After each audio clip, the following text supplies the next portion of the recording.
Hi friends, welcome back my YouTube channel. केमती अच्छे समस्ते? ईश्वर कृपार समस्ते भल थे। आज मुझे नुआ नुआ टिप्स आनी जोटा कि आपर बहुत बड़ प्रोब्लेम को सॉल्व कर पार। तो आपण मैंने एमती जदि किसी डब्बा बा टिफिन खोल अच्छी ताल बेकार भाविकी जब फाटी जाइए आपण तो यूज कर आम केमती यूज कर देखिले आपण पूरा आश्चर्य हो। तो वीडियो को फास्ट टू लास्ट पर्यंत पूरा देखूँ ताल आपण मैंने जानीपर। वीडियो जदि टी यूजफुल लगे निहाती भाव में फ्रेंड्स मान सहित शेयर करेंगे जहाँफल कि से टिप्सर फायदा उठे पारे। तो फर्स्ट टिप्स अच्छी मोर एमती किसी चूड़ी की नहीं कि तो चूड़ी तो सब लेडीज मैंने पिंधा को बहुत पसंद करते। बेले बेले एमती गोटे गोटे प्रोब्लेम हुए कि आम जिते बड़े मार्केट चूड़ी आनी था तो चूड़ी आमको पसंद लगी था आउ से हाथ को आमर जावाई कष्ट होता है कारण टाइट होता है कारण चूड़ी मापटा टी छोट थाए।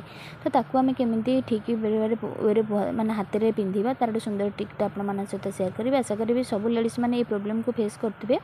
तो देखो आपण मैंने एमती जरी किसी ग्लोव्स रे आपण मैंने कौन करेंगे ना यहाँ को आग पिंधि ने भलक पिंधि सारापर आपण मैंने देखिए जिते बड़े आपण मैंने बिना ग्लोव्स जरी आपण मैंने जब मैंने माप छोट थी चूड़ी की पिंधे आपण हाथ भी खंडिया होता पारे। तो एमती करने अपेक्षा आपण मैंने एमती ग्लोव्स पिंधि ने आपण मैंने जिते छोट चूड़ी आपण मैंने चाहिए पिंधि पारे जहाँकि आपण हाथ को जमा भी पेन हेनी आराम से आपण हाथ में जीव। आशा कर छोटिया टिप्सटे ये प्रोब्लेमटा सब लेडीज मैंने फेस करेंगे। तो आपण मैंने ये ट्रिकटे अप्लाई करूँ देखिए आपण हाथ में खूब जल्दी हाथ में चूड़ी जीव आपण हाथ को टिके भी पेन हम ना। आशा कर छोटिया टिप्सटा आपको पसंद आसो। नेक्स्ट टिप्स अच्छी मोर एमती किसी छोट स्ट्रेटनर को लेकर जोटा कि मुझे आप कौन ट्रिक देखा ना जो छोट मिनटा देखो तार माने ओपन हो जाटा। तो ओपन होगा फल कौन हुए ना आमर खराब हो जाए बाहर डस्ट पशि जाए। तो आपण मैंने तार तार को एमती गुड़े ने गुड़े नहीं कि कौन प्रकार क्लचर कि बैंड कि रबर किसी भी दरकार नहीं। देखो जो टोपिन भाया अच्छी से तारटार भर्ती करदेवार अच्छी। देखिए आपर किसी भी ऑर्गेनाइजर दरकार पड़ोनी सेट करने आराम से देखो गोटे सुंदर भाव बनीगला। आपर माने स्ट्रेटनरटा ओपन हेनी जो ओपन होगी रोला तादे बाहर डस्ट पशिकी खराब हो जाए। तो से आपण मैंने यही ट्रिकटा अप्लाई करूँ आपण मान स्ट्रेटनर पूरा बढ़िया रहा डस्ट लगनी आपण मानकर जिनस भी खराब होना।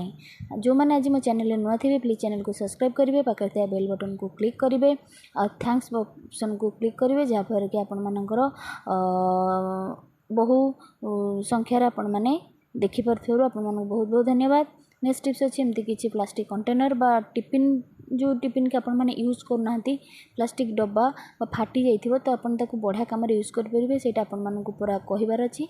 तो आपण मानक आश्चर्य लगे ये डब्बा आमर कि कम लगे जो डब्बा गुड़ाक आम यूज करने फाटी जाइए तो से डब्बा को आम अदरकारी भाव फिंगी दौचे। तो आज टिप्स देखला पर आपण मैंने केबे भी फिंगे चलते तो देखने ए मुझे कौन करुँची फास्ट टू लास्ट पर्यंत पूरा वीडियो टू देखिले ही आपण मैंने जानीपर। तो एमती डब्बा आपण घर तो निहाती थी। तो आपण कौन करेंगे ना 2-4टा रबर नहीं रबर तो समस्त घर आवेलेबल थे आपण कौन पैसा खर्च करा पड़ोनी।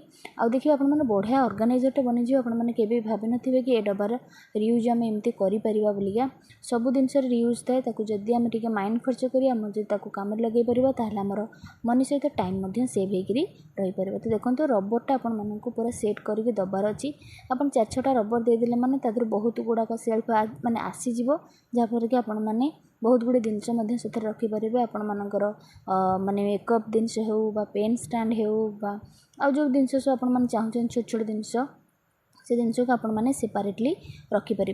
देखो जो माने खोल बा प्लास्टिक डब्बा को आपण मैंने माने व्यवहार करूँ रखी दौले से बढ़िया ऑर्गेनाइजरटे तादर आम सेट करी रखिपर। तो देखो मुझे कौन रखी से तो आपको निश्चिंत भाव में कह आपने फास्ट टू लास्ट पर्यंत देखिए पूरा विरक्त होनी कि इथे मुझे कौन रखी। तो देखो आपटे धैर्य सहित भिडियो टी देखार अच्छी। तो ये मुझे कौन रखी ना आपर जो नेल पॉलिश गुड़ाक आम विभिन्न कलर लगे था। तो ताकू आम देखो ये सेट करके रखिनवा जहाँफल कि आपण दरकार समय गोटे जगार देखो बहुत कलर नेल पॉलिश रही जाए। आशा कर आज वीडियो निहाती भाव पसंद आसो।